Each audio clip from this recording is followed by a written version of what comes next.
말을 내 넘어 the motherfucking name. 난 욕조에 누워 쇼핑해. The legendary. When you think about this anime, it's just like, if you haven't watched it, what are you doing? Are you under a rock? Are you under a rock? That's what you have to think. You have to reevaluate your life if you haven't watched this anime. If you the kind of person that be like, oh, I watch anime and haven't watched this anime, what are you doing? But on a serious note, alright, so there was an interview with the legendary Evangelion person, because I can't name names. He just had an interview, and I'm just gonna highlight some of the questions he asked and what I thought about it.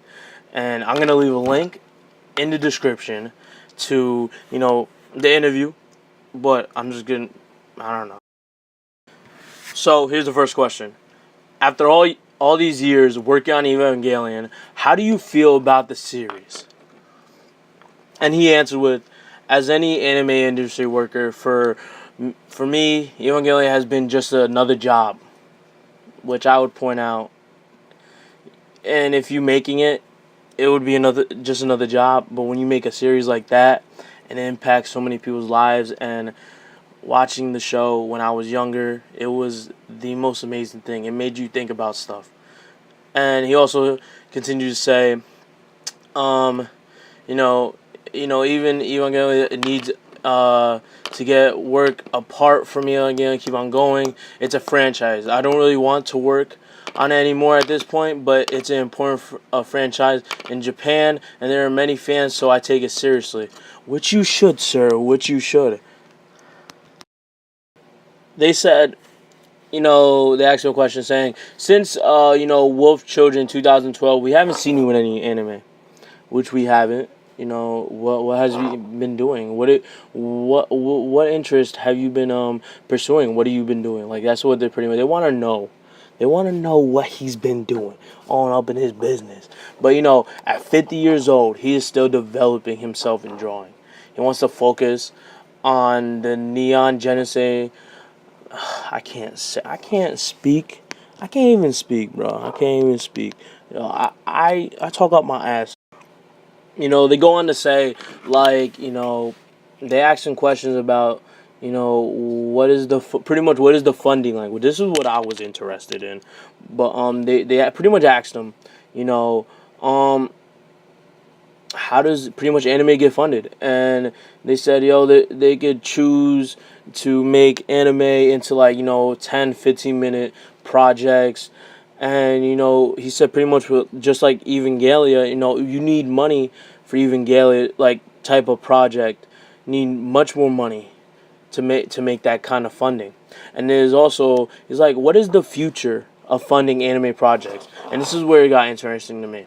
It says, he answers, right now, video and music companies are very important in terms of funding, and they represent a high percentage for the franchise of anime.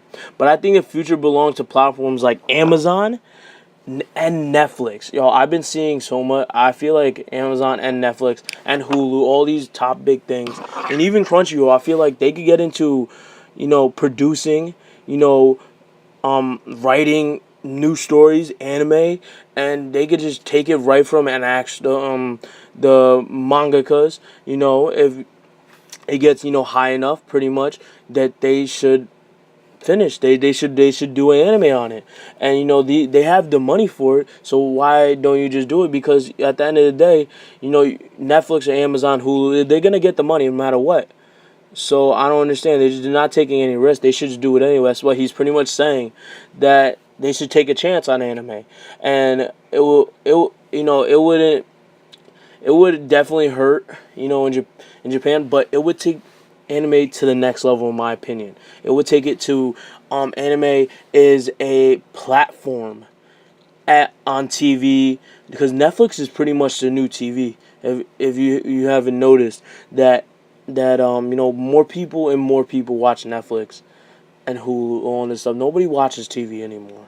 Nobody watches. I don't watch TV. There's no point of TV anymore where you could go on this platform, watch pretty much anything you want. Last they actually a pretty funny though. Will you see you again taking action in such a long and long manga? Can't speak again. See, there he goes again. Long manga as Evangelion. He said, "I'm 54 right now. It's going to take another 20 years. It would even. It'll end. It'll end. He'll be 74." Why would they do? Why would he want to do that? Yo, I feel that 54. Yo, you should be set and ready to retire, enjoy the rest of your life. But I thought that interview was like kind of interesting when I read it, that somebody that is just as big as him, that to see his ways of thinking in the anime industry and just see it, we get to see another insight on the way of anime, and you know what, it just goes on. And I just feel like Netflix should take over Hulu, Crunchyroll should definitely should be going into, they definitely, I have Crunchyroll, and I feel like even it's so cool that they stream all these anime, but they should pour some of their money into getting these mangas that haven't been developed. They're probably amazing for anime, and they should do it. They should put a little money in towards it, and I bet you it'll come out great because they'll make bank off of this at the end of the day. If Netflix gets there before them, maybe the Netflix could take over everything. Yeah, so just some thought. Yeah, I'll catch you later. In the hype. Me, I'm just done.